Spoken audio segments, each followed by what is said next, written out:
Dubbaka MLA కొత్త ప్రభాకర్ రెడ్డి నోరు అదుపులో పెట్టుకుని మాట్లాడాలని కాంగ్రెస్ పార్టీ దుబ్బాక నియోజకవర్గ ఇన్ఛార్జి చెరుకు శ్రీనివాసరెడ్డి హితవు పలికారు.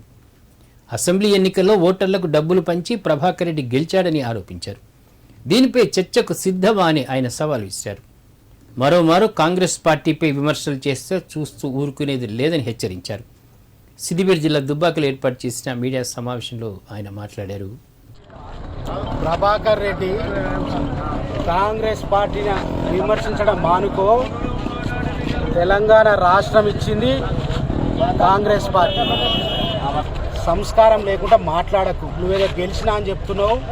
తెలంగాణ సంపదను అక్రమంగా దోచుకొని భూములు కుల్లగొట్టి మీ ప్రభుత్వంలో ఉన్నప్పుడు లిటిగేషన్ భూములని సంపాదించి 2000 రూపాయలతోటి ఓట్లు కొన్నావు. నువ్వు ప్రజల అవసరాలని ఆసరగా చేసుకొని తీవ్రంగా హెచ్చరిస్తున్నా. సభ్యతంగా మాట్లాడు. ఖచ్చితంగా దుబ్బాక నియోజకవర్గ అభివృద్ధి కాంగ్రెస్ పార్టీ హయాంలో జరగబోతా ఉంది. చేసి చూపిస్తా.